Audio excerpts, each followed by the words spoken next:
thanks for coming out. I think this is our fifth town hall Q&A that we've done, and this is our sixth. Did I get that wrong? All right, thank you for correcting me. That is the spirit with which we do these town hall Q&As. Is I often get things wrong. Okay, so the reason why we started doing these is that we've done them at Facebook, the company internally for many years, and it's this really valuable tradition where, on the one hand, I get to hear from people who work at Facebook and now are in our broader community about what the issues that you guys have are with what we're doing, right? So what we can be doing to serve you better and build better products for everyone in the world. And then at the same time, it's a good opportunity for me to try to explain some of the things that we're doing and have a way to do that directly for everyone in our community, so that way I don't have to go through journalists or other folks who might have their own agenda when they're writing about us. So that's what we're doing with our town hall Q&A, and I'm really excited that you guys are here with us. Today is actually, it's my birthday, and I can't think of thank you. Happy birthday to you. All right. Happy birthday, dear Mark. Happy birthday to you. All right. Thank you. I don't have a cake. Maybe we have a cake for you guys later after this. But I can't think of anything more fun to be doing on my birthday than spending time with people in our community, talking to you guys and hearing about what your questions are. So let's get to it. So Charles is going to moderate. Exactly.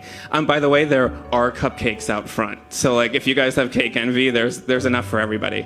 All right, thanks, Mark. So before we kick off and raise hands, I'm going to give everyone a little bit of information of how all this works. So we've gotten thousands of questions from around the world on Facebook. I'm going to read some of those. Some people sent in videos. Some people have even flown in to ask their questions in person. In addition to that, I'm going to turn to you guys here in the room. We're going to take your questions as well, and I'll give you a signal when we're ready for that. But where I want to start is with the most popular question from Mark's post. So let's dive right in with that.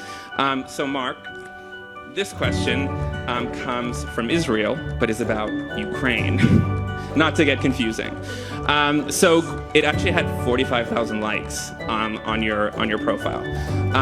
So it's from Gregory, and he says, Mark, I see many reports of unfair Facebook account blocking, probably as a result of massive fake abuse reports. These often involve the Facebook accounts of many top pro-Ukrainian bloggers and posts about the current Russian-Ukrainian conflict. My question is, can you or your team please do something to resolve this problem? Maybe create a separate administration for the Ukrainian segment, block abuse reports from Russia, or just monitor the top Ukrainian bloggers more carefully. Help us, please. And as a follow-up to this, and we'll show this on the screen, the Ukrainian president, Petro Poroshenko, actually sent in a question as well. And he asks, Mark, will you establish a Facebook office in Ukraine? All right. It's a mouthful. All right, well, let's get into it.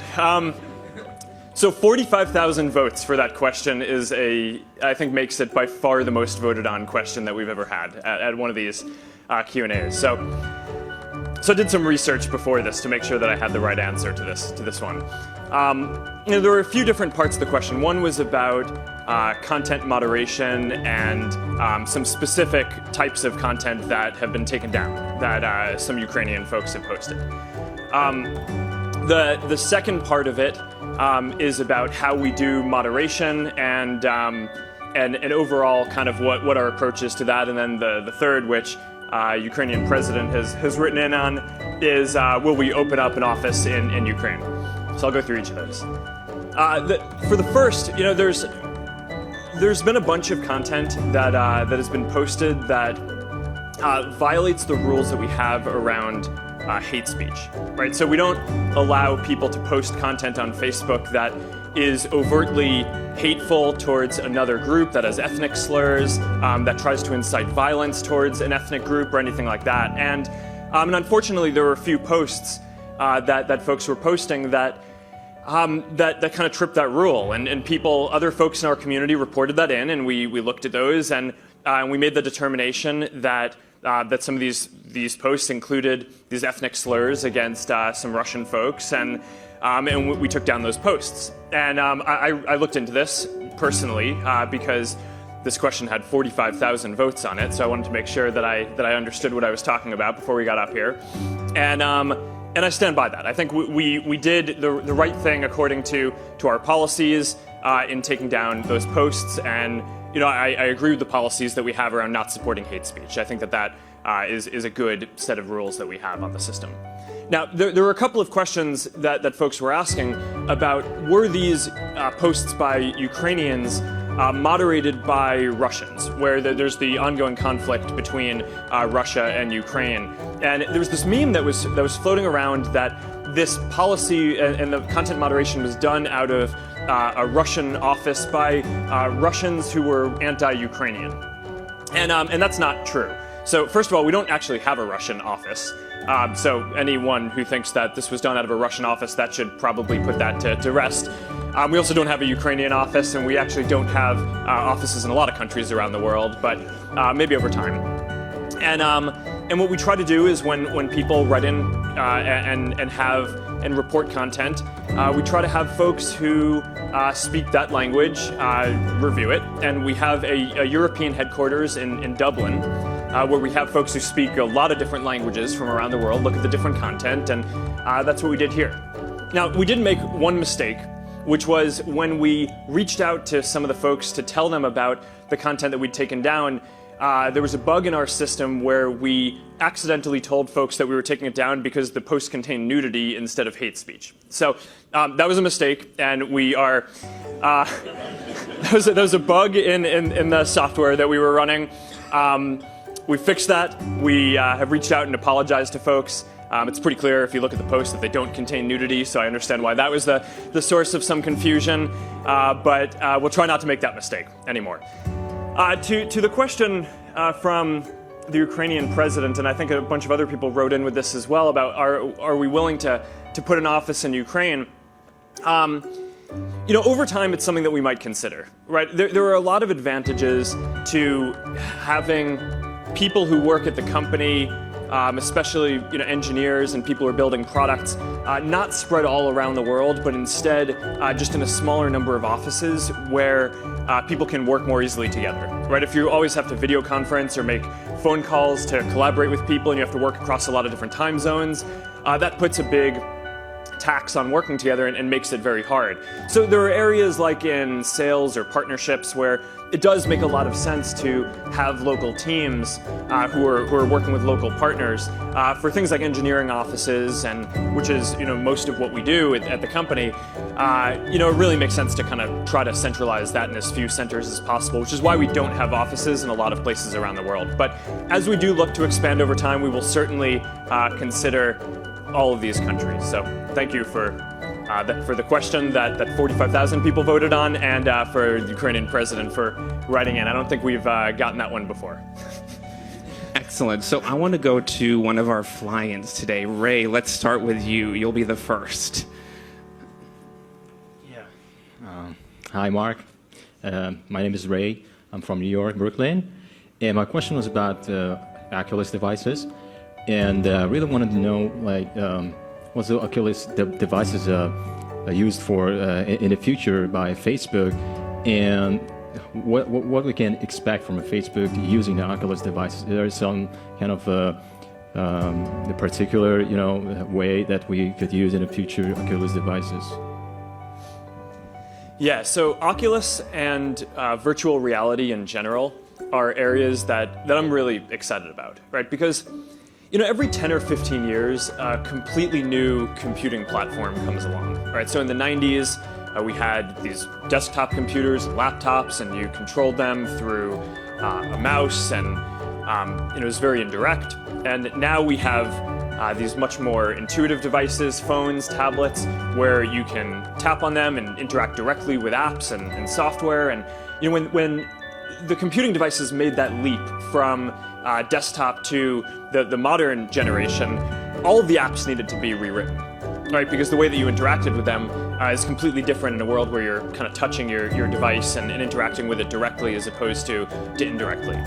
And I think that virtual reality and augmented reality are basically going to be the next kind of leap beyond this, where we're probably going to need to, people are going to need to rewrite all these different kinds of apps, because instead of using something on a screen, you're going to be able to be immersed in a 3D world, right? So with VR now, you can already buy an Oculus dev kit. We announced that the first consumer version is going to be coming out in I think the first quarter of next year. But you can already buy a dev kit if you want, where you can put on a pair of the goggles or headset, and it feels like you're just completely immersed in this new world, right? And you can program it to be anything, so people build games. You can be in the middle of a 3D video. So in the future, you'll be able to, be courtside at a basketball game, or anything like that you want to be. It really feels like you're there, and it's pretty amazing. What I think is going to be really cool is as the form factor keeps on getting smaller and smaller, and it stops being big goggles or a headset, but instead it just starts looking like normal glasses, right, or sunglasses, where you can use it without being tied to a computer or plugged into a computer in your living room. You can move around with it and use it anywhere. I also think augmented reality, so virtual reality is where your whole vision is kind of taken up by some computer-generated scene.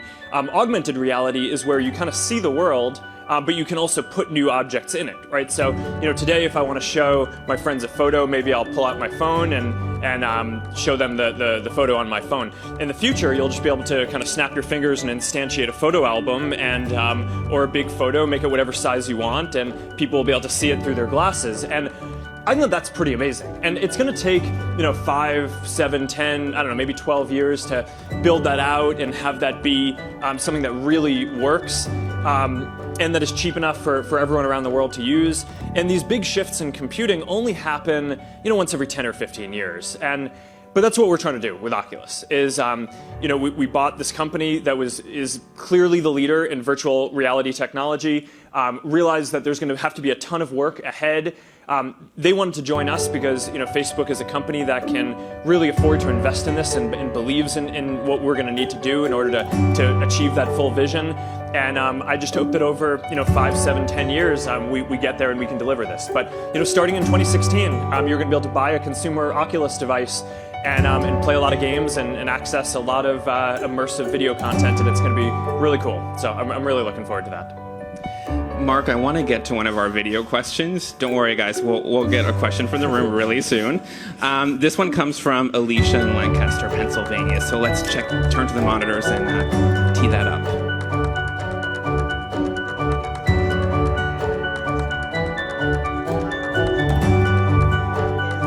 Why does Facebook only really advertise for donations on an international global scale? I have the question here, so I'll read it for you, Mark.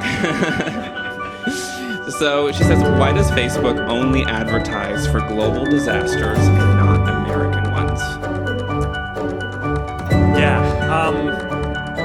So as you guys know, there was just this really bad pair of earthquakes in Nepal, right? Both over 7.0. And one of the things that we do when there are these natural disasters around the world is we have a series of tools. One is Safety Check, which we can basically turn on for people who are in an area around a natural disaster, and people can mark themselves as safe, right? Or if you talk to a friend who is in that area, then you can mark them as safe. And what will then happen is all of their friends and family will get notified that they're safe. And I mean, it's, for any of you guys who have ever had a family member or a friend who is in a region where there's an earthquake or a typhoon or something like that, all you want to know is that they're safe, right? I mean, if when you love someone, you just want to make sure that they're okay. So, out of the earthquakes in Nepal, being able to get notifications that people were safe, I think was a big deal. And 7 million people were marked as safe within, I think, a day.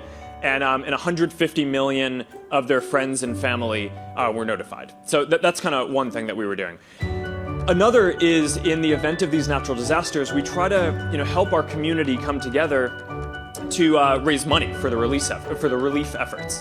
And in this case, the Facebook community came together and donated, I think it was almost $16 million in total. The last number that I saw was it was 15.7 million.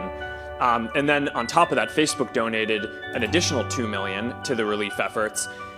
So, I feel like that's kind of the least that we can do, right? I mean, the relief effort is going to be a really long, ongoing thing that's going to take hundreds of millions of dollars to rebuild the cities and homes and all the stuff that were destroyed. And obviously it can't bring back the thousands or 10,000 people who were hurt or killed in this. But it's something that I feel like our community can do, and I'm glad that we do that.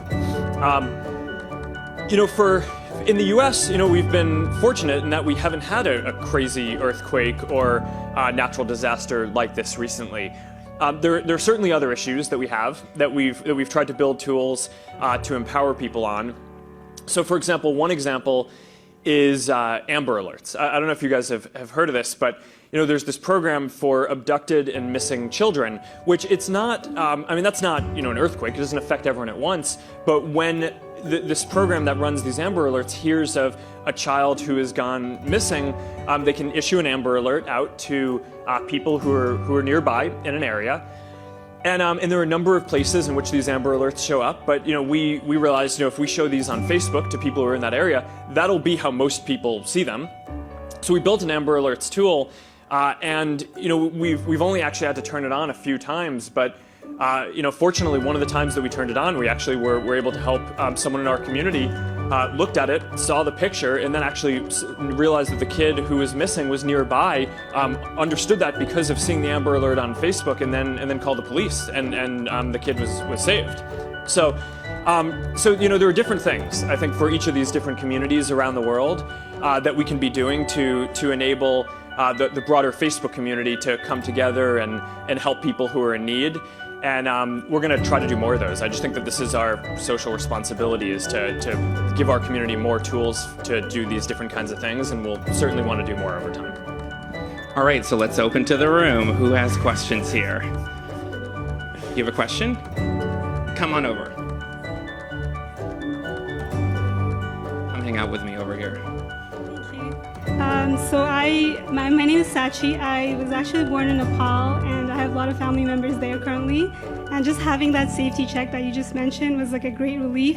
It was hard. The phone lines were hard to reach, and just having that safety check was a great factor. And I just want to thank you on behalf of me and the whole Nepalese community for doing such a great job and the donation and everything. It's just been great. So really thank you for all that. All right, let's go for a question now. Okay, on a completely different note, I work in a biotech company, and a lot of these Google, Apple, they're all moving towards kind of biotech, same page as helping the community with health care and all that. So I was just wondering if in the long future you have any plans of kind of venturing that avenue, like biotech or anything like that. Maybe. But the way that I think we can help solve problems in the world is by bringing people together, right? I mean, that's our mission, is around connecting people and connecting the world overall.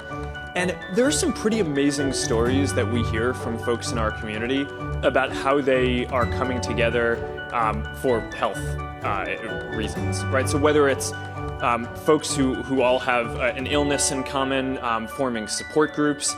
I've heard stories of folks who all had a kind of cancer that there was no treatment for. And one challenge for companies that are trying to design drugs to cure diseases is you need to find a group of people who has the disease who's willing to be in a trial, to run the test. And often it costs so much money, and it's so hard to find people who are willing to do a trial for a drug, that often drug companies will sometimes prioritize which drugs they develop based on what they think that they will be able to trial.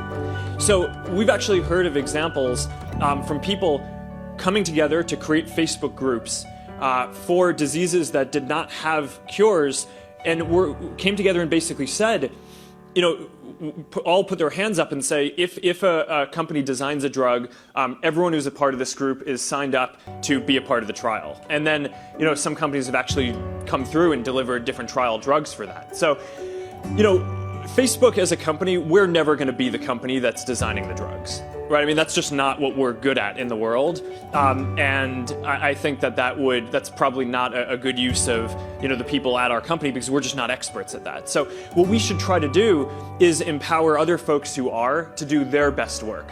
Another example that I think is pretty interesting on this is, we have this whole developer platform where we try to empower engineers and entrepreneurs around the world to build different companies and nonprofits and tools that help people connect in different ways as well.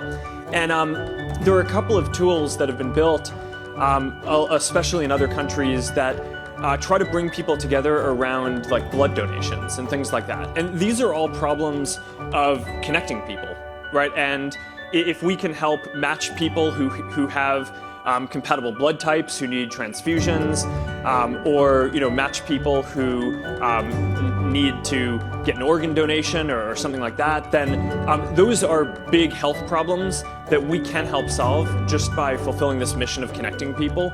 And those are the types of things that we're going to look at trying to do more and more over time. Let's go for another video here and cue it up that comes in from India.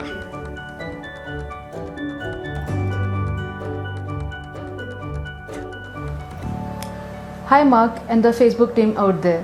I am Shambhavi Chaudhary from Bengaluru, India. I am a software developer. First and foremost, I would like to take this opportunity to thank the entire Facebook team for connecting our world like never before. So Mark, my question to you would be, how important is internet.org for the Facebook, and how do you see this initiative making our world a better connected global village?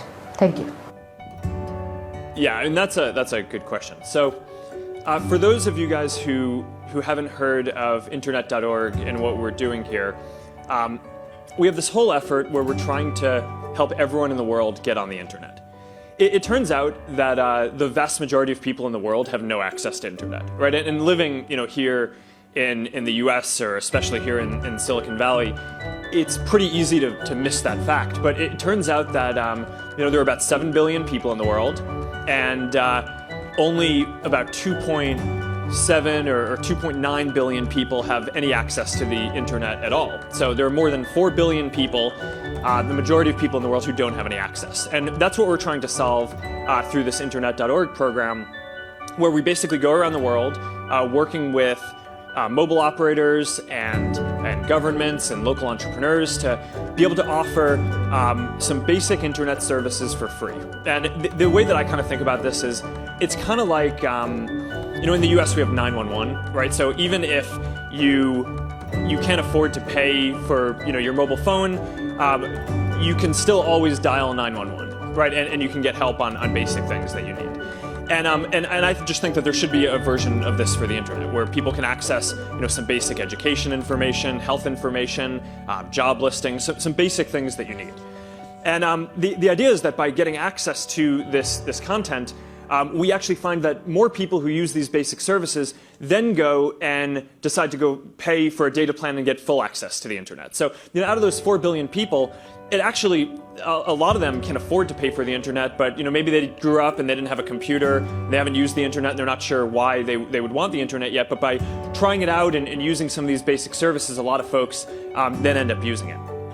So what we found in research that other firms and companies have done is that for every 10 people that gain access to the internet, one person is lifted out of poverty. So in countries like India, right? I mean, India has 1.25 billion people, and actually more than 1 billion of them are not on the internet. So if we could snap our fingers and connect all of them, then there would actually be 100 million fewer people in India in poverty. So I actually think that this is one of the bigger things that we need to go around and do in the world. And it kind of makes sense, right? If you think about it, people need a lot of things to live good lives, but access to education information, health information, job opportunities, all that kind of stuff are a lot of the things that people need to be able to go get jobs and join the modern economy. So in a country like India, where a lot of people are not connected to the internet, giving people those tools really is pretty empowering. And it's not the only thing that needs to happen, but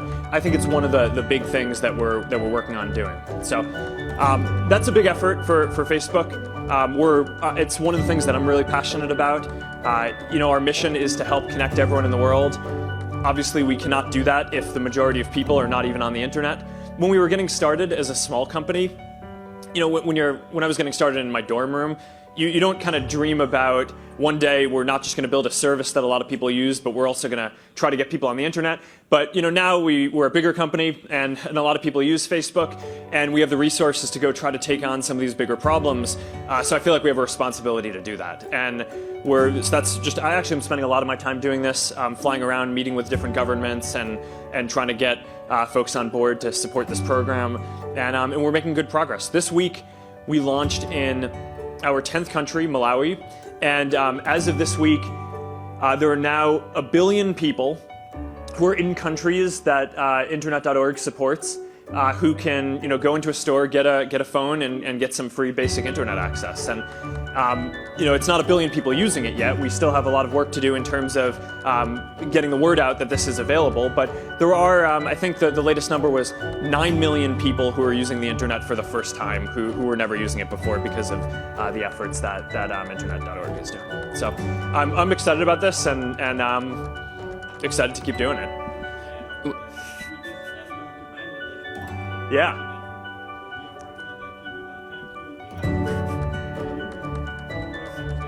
Thank you.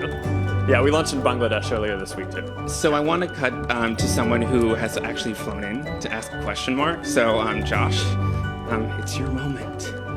Hi, Mark. Josh Dooley, Fort Worth, Texas.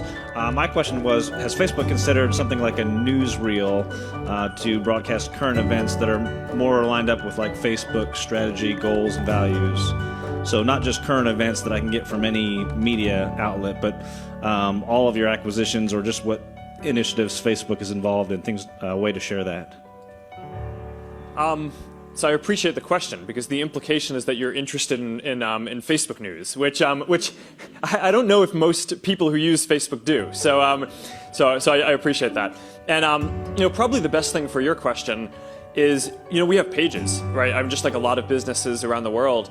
We have a Facebook page. We have pages for different kinds of work that we do. So, we have a page for Oculus, a page for Internet.org, and you can subscribe to those pages and get updates on all of the different things that we're doing from that. Now, our principle in designing our product is that we try to not have an editorial voice overall, right? So we don't want to put in people's news feeds content about Facebook unless they've specifically asked for that content, right? Our mission is to basically help connect people, help people stay in touch with the people they love, their friends, the interests that they care about. But all of that stuff are things that people sign up for, right? You become friends with the people that you want to hear from.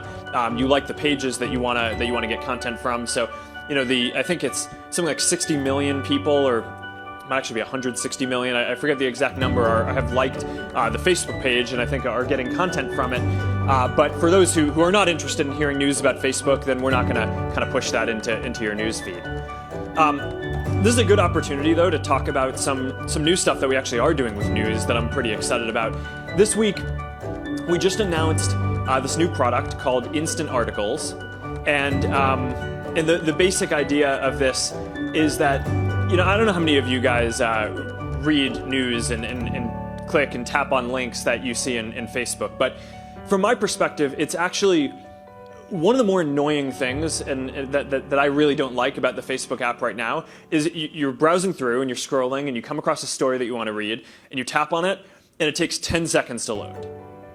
And so one of the things that we're starting to do is work with news sources directly, so that way they can just send the news into our servers, and that way when you tap on that article, it just loads immediately. And from my perspective, faster is always better when you're designing products. No one in our community has ever told us I want to wait longer to get access to content. And a lot of people complain and tell us that one of the best things that we can do is just make stuff faster and faster and faster. And we have a lot of people who are working on that. So that's one of the things that I'm most excited about is hopefully, over the next year or so, we'll work with a lot more partners to get more content to load quickly and make the news experience within Facebook better, regardless of what kind of content you're interested in. All right, let's go back to the room. Who has questions? Let's do this quadrant now, sir. Stand up. Hi, my name's Kurt. How are you? Happy birthday. I had a question. I'm a Zynga gamer. I play Mafia Wars constantly. I'm addicted. And what's happening right now is posting in private groups and so forth is they're being blocked. People are being blocked constantly, and there's a constant thing where they're coming in and then they complain about it and then they get blocked a little bit longer. And my question is, what is Facebook in the future, their way of handling this type of situation and their, the social media gaming for Facebook in the future? How is that going to be handled? So what are people being blocked for? It's considered spamming. And they're spamming to private and closed groups. Well, if you join a closed group, you're accepted into it. There's an administration that can handle it. If you're spamming that, you would be kicked out. But what's happening is people are just leaving like Mafia Wars constantly. I've lost 7 people in my clan alone, Mafia War gods, in 3 weeks. And we only are allowed 100 people. Pretty soon we're going to be empty. So, all right, so this is a good question. All right, so games are very interesting on Facebook in that the experience for games has been pretty polarizing, right? There's a set of people, it's a large set of people, I think it's 100 million or more, who are really into games, right? Who a big part of their Facebook experience is playing games and posting about the games that they're playing and sharing stuff from their games to be able to trade items and level up and get the stuff that they need. For a whole lot of other people on Facebook, we get very negative feedback because a lot of people tell us, I never want to see anything about games. Everything that I see about games is spam, and I don't care if you've gotten to the next level on your farm, right? I mean, that's not for me. If people want to do that, then that's cool, but that's not me. So this has been this interesting balance that we've had to figure out for games, because most other content types don't have this, right? I mean, I don't think anyone in our community has ever said, I don't like photos. Like, if you could just show me everything except the photos, that would be cool. That's not something that we've heard, but with games, it is. So we've tried to build these systems that basically can try to figure out who is into games, who isn't. So that way we show people who are into games more content and people who aren't less of that, and just try to get better at not showing stuff that people are going to think is spam while still enabling people to do what they want. It's a constant struggle and constant improvement. It's not the type of thing where you solve that problem and that you're done. We'll be working on that forever. And so it's not that big of a surprise that what you're saying is that we can do a better job, because I think everyone on the team here knows that we can do a better job, both for the people who are game players and love this stuff, and for the people who don't want it to be a part of their experience. So I guess the basic answer is we just need to get better at understanding who is in which camp, and making sure that we're showing the right content to the right people. So I have a timely question from the thread that I just want to read, and it comes from Mireille. Location unknown, but it sounds French to me. She says, Mark, okay, I'm asking, what are you and Priscilla planning to do for your birthday? Nothing. I'm a low-key birthday person.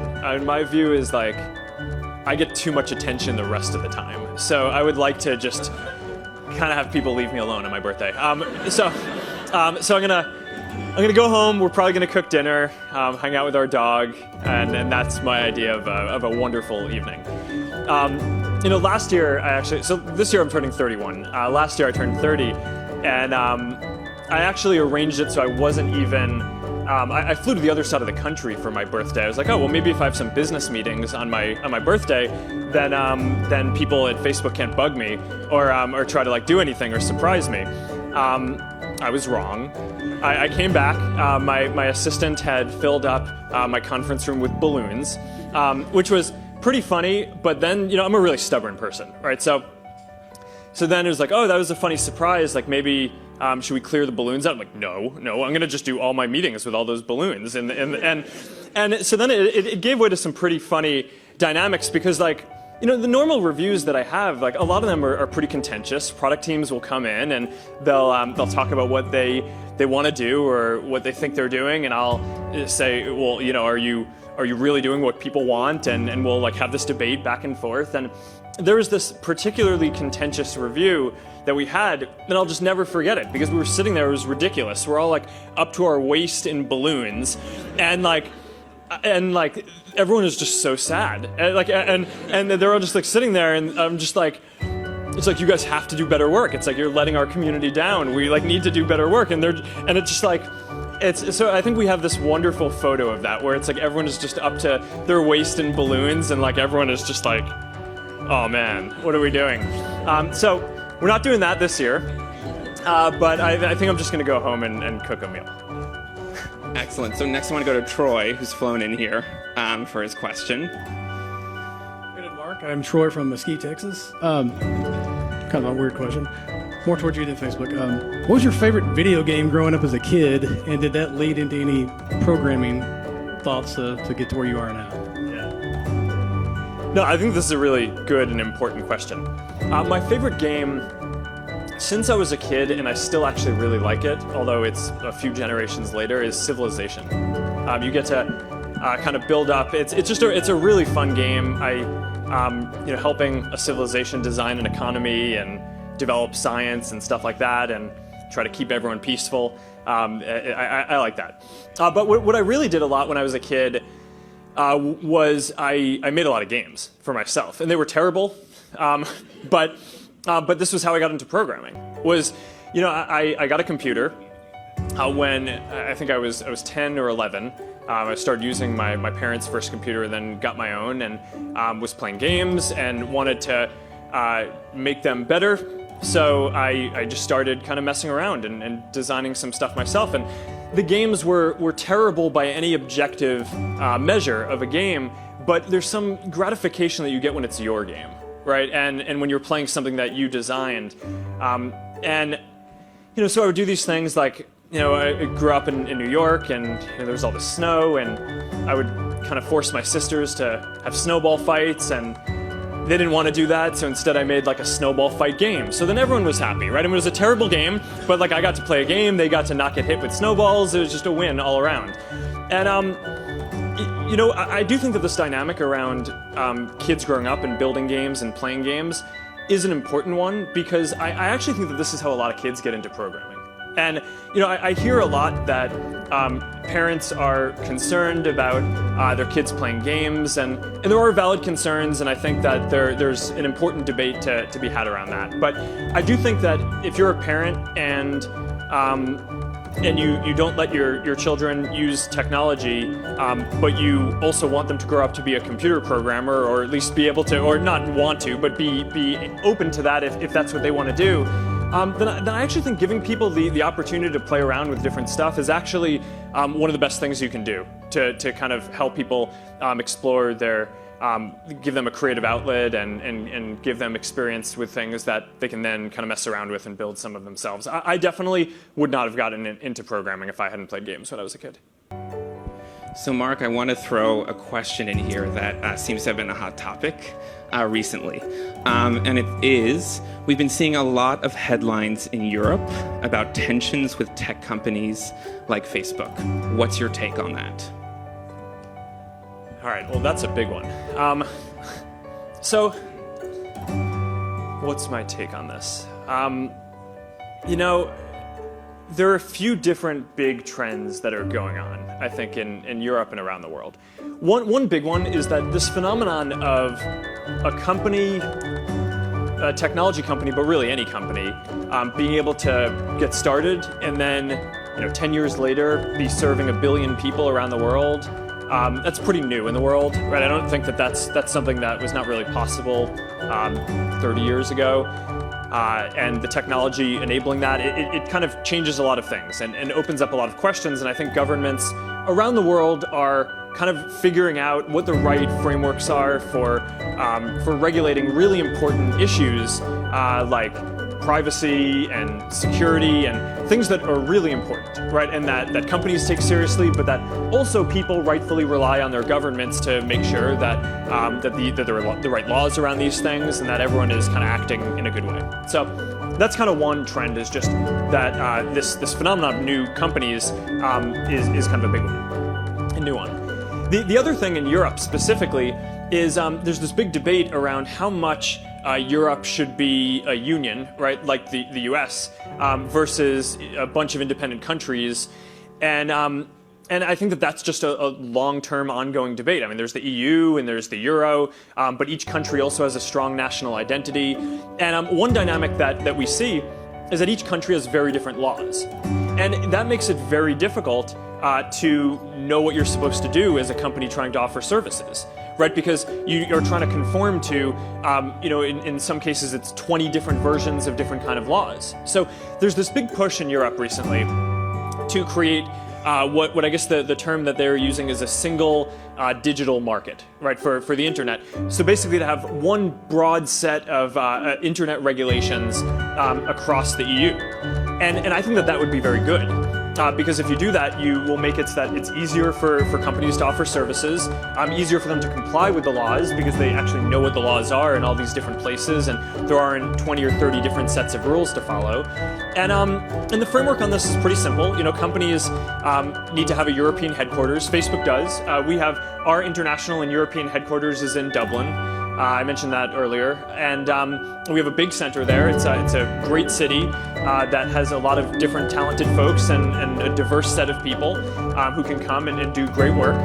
And so we have our international and European headquarters are in Dublin, and we basically work with the regulators there to comply with the European laws. And I think one of the big questions is Europe going to settle on having a single digital market around Europe, or are they going to try to get to a place where each country has a lot of different laws? And I think a single market would just make a lot more sense and would lead to better services for people in Europe and just more ability for companies like us to know what we're supposed to do. All right, let's go to the room. All right, let's get this quadrant over here. We haven't been over here. How about you? Hi, Mark. My name is Lan, and I'm a high school student at John F. Kennedy High School in Fremont, California. So my two biggest role models in tech are Sheryl Sandberg and Marissa Mayer. And my question to you is, how do you plan? How do you plan on addressing the gender gap in tech? Yeah, I mean, these are really important questions. So it's diversity in tech is a really big issue overall, and it's not just women; it's also racial, right? And so there's a lot of work needs to be done. I can tell you what we're doing in the near term and then longer term, right? So in the near term, there's this issue, which is just that there are not enough folks who are graduating with degrees in engineering and computer science and the things that we need to be kind of the proportion that we would like, right? I mean, ideally, we'd reach a state where half of people in the country are women, and there's some percentage of people are different minorities, and we'd like to have that match what we have internally, right? I mean, it would be great if we could have half our engineers be women, and kind of the same proportional base for different minorities. I think that would be valuable, not just because it's the right thing to do, but because we would build better services, right? I mean, there's a lot of studies that show that diverse teams just perform better, right? I mean, you have diversity of ideas, people, you have more perspectives. I mean, how can we as a company based out here hope to serve more than 1 billion people around the world if we don't have a good amount of diversity in our company that are building these services and interacting with people? So this is a big thing that we're really focused on. In the short term, when the supply is too short, right, there are not enough female engineers or black engineers or Latino engineers to get to the goal that we have. So what we do is we just try harder to go find and recruit the folks who are out there, right? So we actually have specific teams that do diversity recruiting, and it might take one recruiter at Facebook might be able to recruit, I'm just going to make a number up, but say 10 people a year. But because recruiting for diversity is harder, we'll say, okay, we'll have this pool of folks who are just focused on diversity, and even if you just recruit 5 of these harder to find folks for the year, then that's awesome, because we need these people. And so the bar is the same, right? So we don't, we have kind of the same talent bar for everyone, but what we know is that we want to go out and find more candidates, a disproportionate amount of candidates who are women and minorities. That way we can have folks who come into the company and grow the percentage of our diversity. Longer term, though, we're not going to solve this problem unless we start earlier in people's lives and get more folks to go into studying computer science in some of these fields, right? Which I think is why some of these questions, like the question about gaming, are important, right? Because we as a society need to get to a point where everyone has the same opportunity and the same ability to be playing with technology and experimenting with different things, because that's how you eventually get into engineering, and you learn and you mess around with things and you design some things, and most of the engineers who I know who are the best engineers are self-taught, right? I mean, it's not because they took some class, it's because they were just interested and they got into it. So I think we need to work on ways as a society to get more exposure out to people, so that way the next set of high schoolers who are coming through the system, by the time that you graduate from college, we don't have the same underrepresentation of diversity in the graduate pool. So there's a short-term and a long-term thing. We got to do both. It's really important. It's not just the right thing for society, but when we do this and when we get to a better state, we will build better services for the world. So next I have a fashion question, actually, that's come in from the thread. This can't be good. It's going to be great. It's going to be great. It's good to think about, on your birthday. So it's from Nia, who writes in from Switzerland. She says, Mark, what are you going to do when you get tired of wearing t-shirts and hoodies in the coming years? I mean, it seems a bit odd for an 80-year-old to wear a hoodie.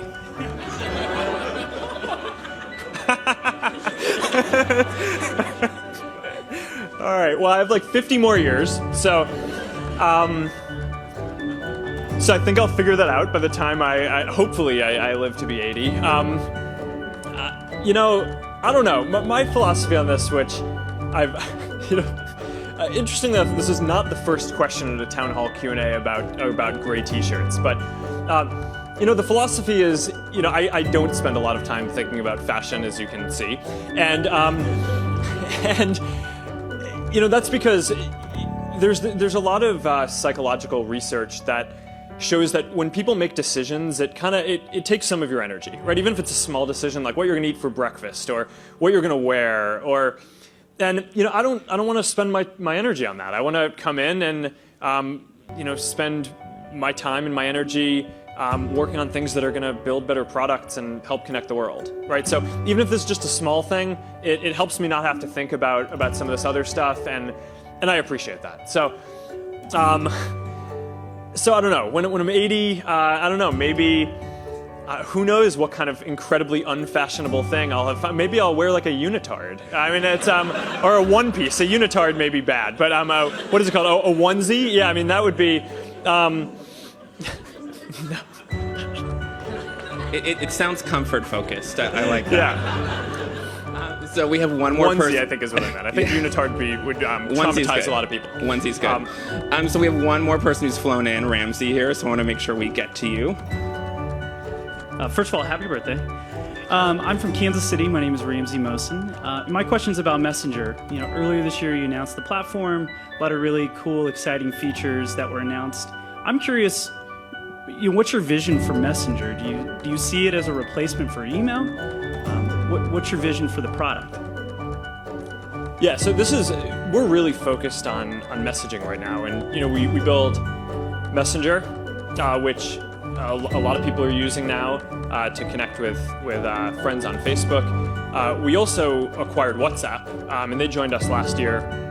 And a lot of people use WhatsApp around the world for free text messaging and really just a fast, reliable service. So The goal is we want to build all of the basic communication utilities that people want to use, right? And we want to make higher quality versions of what you've had in the past, and we want to make them free, right? So, so in the past, people had to pay for SMSs. In a lot of countries, it's still actually quite expensive to pay for SMSs. People are paying for phone calls and long distance phone calls, and we just think that all that stuff, we can make it better and we can make it cheaper, and that's valuable for folks. So, with services like Messenger and WhatsApp, they're free. People use them to communicate a lot. You can express a lot of different things that you couldn't necessarily do in texting. You can communicate in groups, right? So texting over groups is kind of annoying and pretty cumbersome, but with things like Messenger and WhatsApp, it's super easy to do. It's actually a lot of what people do is they have a group for their family or a close group of friends, and they'll just have this thread and it'll be running for months or a really long period of time, and that might be the primary way that they keep in touch with folks. So that's really cool, and we're trying to enable that. I'm really excited recently about VoIP calling, right? The ability to call someone through Messenger or WhatsApp now too. And one of the reasons why I'm excited about this is that the quality of calls that you can make with VoIP is actually higher than the quality that you can make by making a normal voice call on your phone, because they actually go over two different networks. The voice call goes over this voice network that mobile operators have, and VoIP goes over the data network that the internet goes over. And the internet is going over a much higher bandwidth connection. So when you're making a VoIP call, you can actually it's a much higher bit rate. It's much more fidelity. And if you go try this out after this Q&A, give someone a call on Messenger or WhatsApp, you'll probably notice that it's just a higher quality call and it's free. So I think if we can deliver this to not only people here in the U.S. but all over the world, especially where a lot of people are still charging a lot for this stuff, that's really valuable, and it's a really important utility for helping people stay connected. Right? A lot of what people do is just text the people that they love. Okay, I want to go back to the room. My folks over here haven't gotten a question yet. What about you, sir? Back there, you want to come hang out with me over on the side?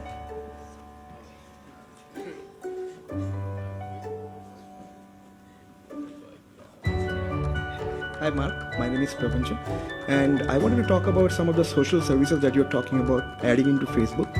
As you know that now it's more than 1 billion people on Facebook, and most of them are youngsters. So the religion is gonna be a religion now, a new religion according to me.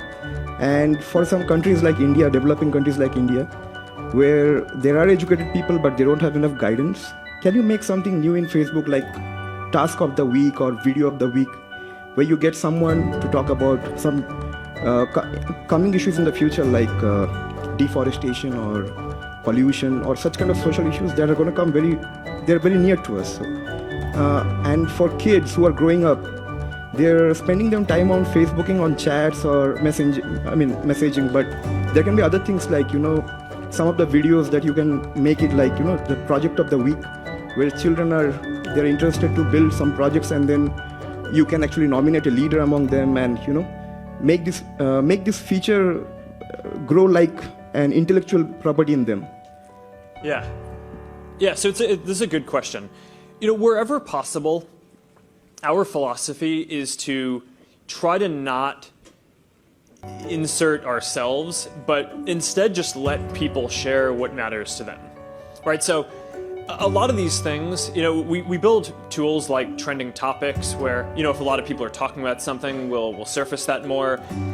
Even the stuff that we highlight, like the earthquake in Nepal, we didn't actually do the work, right? I mean, we just highlighted it because, we knew that this was an important thing that a lot of people cared about, and we donated money, but our community actually came together and donated a lot more money, and the community did that, right? I mean, we didn't do that. So overall, I think the goal over time is going to be not to do more and more ourselves, but to build more and more tools to empower people to organize around all these different causes, right? So whether it's raising awareness for the kind of causes that you're talking about, deforestation or whatever different issues people care about, and there's certainly a ton of different important issues in the world that need to get dealt with and solved, or health issues like the ones that we talked about earlier.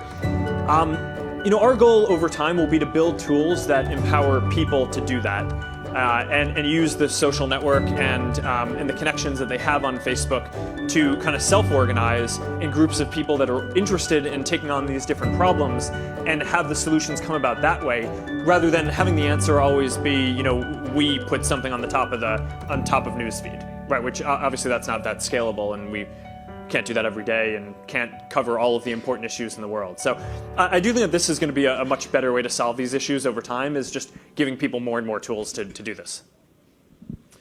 Mark, we actually got a question on the thread about Mother's Day, and I spied your mom in the audience, so I feel like this is going to keep you really honest. There you go. No parents. But people want to know, what did you do with your mom for Mother's Day this past Sunday?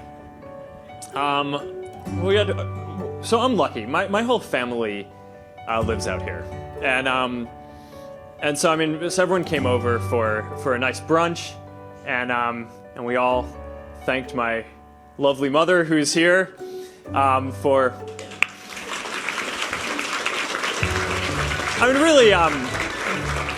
Growing up, you guys really did a lot to give us opportunities, and you sacrificed a lot and did a lot of hard work, and I really appreciate that I was able to come home after work, after school every day and see you guys, and I don't know, that's definitely shaped me and my life a lot.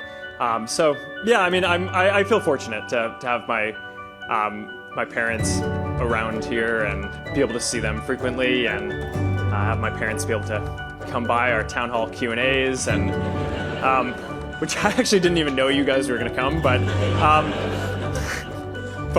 that's awesome. You guys are welcome to come to any of my town hall Q&As. And even if you weren't welcome, I don't even think I'd be able to say that because you're my parents. But I thought it was nice. We had a nice brunch. All right, I've got one last question here. I think here from Andrew. Okay. Hi, Mark.